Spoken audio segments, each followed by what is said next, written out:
Jharkhand academic council के द्वारा intermediate arts और कॉमर्स का रिजल्ट जारी कर दिया गया है। इस वक्त हम मौजूद हैं उर्सलैंड इंटर कॉलेज के पास। यहीं की जो छात्रा है महविश परवीन, वो पूरे राज्य में सेकंड पोजीशन लाई है। वो तस्वीरों के माध्यम से देख पाएंगे।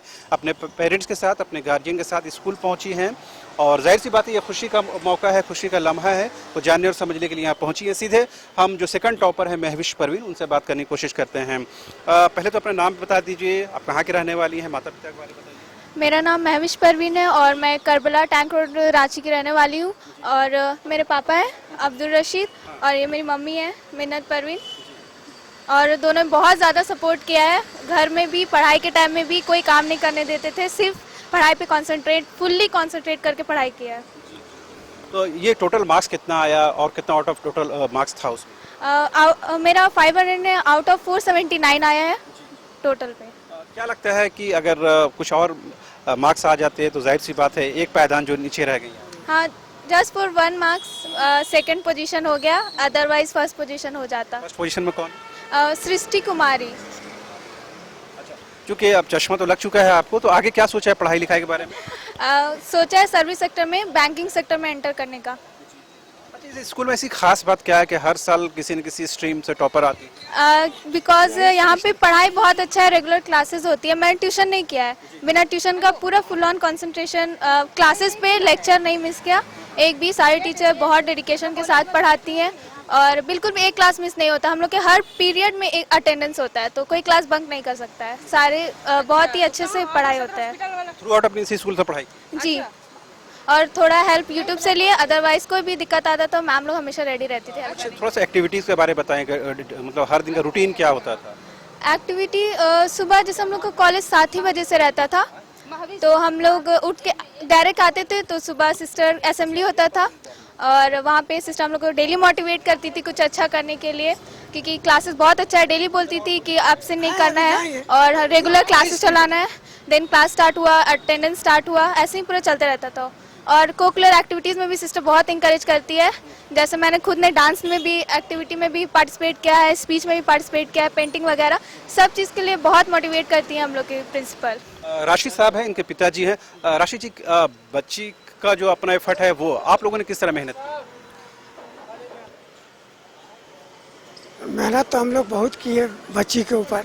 हमेशा समझे ना, दिलासा देते रहे कि नहीं बेटा एकदम लगे रहना है, मेहनत ही सब कुछ करता है। आपका क्या है कारोबार वगैरह? मेरा फास्ट फूड का दुकान है जी।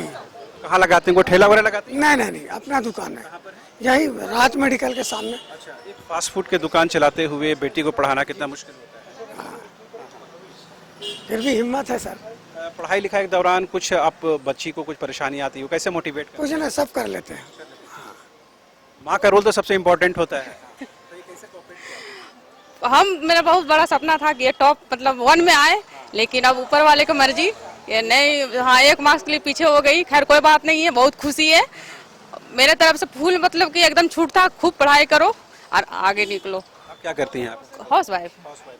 तो बेटी के पढ़ाई लिखाई के दौरान रूटीन का कैसे ख्याल रखती थी, खाने पीने का? रूटीन वो खुद बनाई अपना पढ़ने के लिए, हमको ये रूटीन ऐसे बनाना है, मतलब कि ऐसे पढ़ना है। और कभी हम मतलब कि काम करने के लिए नहीं बोले कि काम करो, ये करो, वो करो, कुछ ही सिर्फ पढ़ाई पे फोकस करो। आमतौर पर जो माँ बाप का नजरिया होता है, बेटी शादी करेगी तो घरेलू काम का सीखना जरूरी है। नहीं, वैसा कुछ नहीं है, वो नहीं, वैसा कुछ नहीं। शादी क्या सोचे आगे, क्या पढ़ाई लिखाई करना? अब जो पढ़ना चाहेगी वो पढ़ाएंगे। शादी ब्याह के बारे में? नहीं, शादी का भी कुछ सोचे ही नहीं है, अभी एज भी नहीं है और सोचे भी नहीं है। महविश, चूंकि जो अभी लड़कियां पढ़ाई कर रही हैं, आगे जो करेंगी, उनके लिए कुछ कहना चाहेंगे? जी बिल्कुल, कि पढ़ाई बीच में नहीं छोड़ना है, क्योंकि 10 का बहुत डीमोटिवेशन आ गया था रिजल्ट देख के, क्योंकि एग्जाम हुआ नहीं। और 10th में कैसा रहा था? उतना कुछ खास नहीं था, मेरा 82 पॉइंट समथिंग आया था, तो बहुत डीमोटिवेशन हो गया था कि एग्ज़ाम हुआ नहीं और ऐसा रिजल्ट आ गया। तो थोड़ा सा डाउट भी था कि एडमिशन होगा नहीं कॉलेज में, तो फिर एडमिशन हुआ, तो उसी का फिर वो मोटिवेशन लेके आगे पढ़ाई किया। तो हम बोलते हैं कि हमेशा सबको मोटिवेशन लेके पढ़ना ही चाहिए, क्योंकि वो बहुत ज़्यादा इंपॉर्टेंट है। पढ़ाई से नॉलेज बहुत बढ़ता है, कॉन्फिडेंस बढ़ता है। मेरे अंदर बहुत कॉन्फिडेंस बढ़ा है पढ़ाई। अभी देखिए डिस्ट्रैक्शन का ज़माना है, यूट्यूब है, फेसबुक है, सोशल साइट्स है, उससे कैसे अपने आप को बचाया? मेरे मोबाइल पे इंस्टाग्राम, फेसबुक वगैरह नहीं है, टोटली आउट रखा था, क्योंकि वो अपने ऊपर है। जो यूट्यूब से बहुत हेल्प मिला है, कभी कभी इंटरटेनमेंट के लिए भी, लेकिन थोड़ा अपने आप को कंट्रोल करना सीख लिया था मैंने 2 साल में। आगे आपने कहा कि बैंकिंग में जाना है, बैंकिंग ही क्यों? क्योंकि ये मेरी मम्मी का एक्चुअली सपना, क्योंकि वो सोचती बहुत ही अच्छा जॉब है, बहुत ही मतलब कि एक रिस्पेक्ट वाला जॉब है। और तौर पर देखिए जो आम लोग बोलते हैं आईएएस बनना, आईपीएस बनना, आपने कभी नहीं सोचा? ऐसा सोचा था, लेकिन अभी थोड़ा स्टार्टिंग में उसमें थोड़ा ज़्यादा कंसंट्रेट करने का मन है। आगे शायद सर्विस सेक्टर में भी एंटर करें। ड्रेस पहन के तैयार, आपको पता था कि कुछ होने वाला है? एक्चुअली मैम का फ़ोन आया था मेरे पास कि कॉलेज ड्रेस में ही आना है कॉलेज।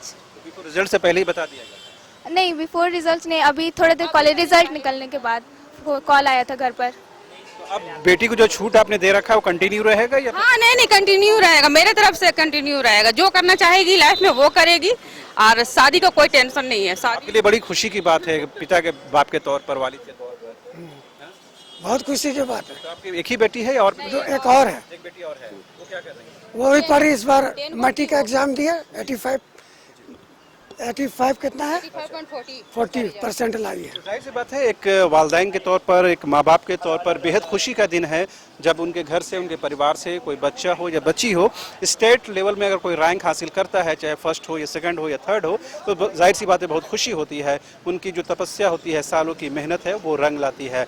और जाहिर सी बात है जिस तरह से बच्ची ने बताया और कॉन्फिडेंस के साथ, आत्मविश्वास के साथ, वो ये बताता है कि किस तरह से आज के डिस्ट्रैक्शन के युग में भी अपने आप को बचा कर रख सकते हैं, अपने आप को दूर रख सकते हैं। अगर आपका ऑब्जेक्टिव क्लियर है, आपका अगर मुस्तकबिल आपको अच्छा बनाना है, बेहतर करना चाहते हैं, तो जाहिर सी बात है इन डिस्ट्रैक्शन को दूर करने के बावजूद भी आप बेहतर काम, बेहतर रिजल्ट हासिल कर सकते हैं।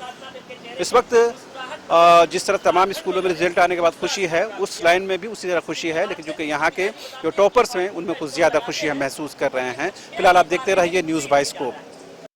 वेलकम टू चाचा मामा दंगल। हास्य अदाकार संजय मिश्रा से गुजारिश है कि वह अखाड़े में कूदे और फुलटूस को ट्रॉफी से नवाजे। लगता है समाधि ले ली। अरे बुला रहे हैं। अरे बोल रहे हैं कि बुलाना हो। टॉप टेक सीमेंट, जो जोड़े तो छोड़े नहीं, मजबूती ही हमारी पहचान।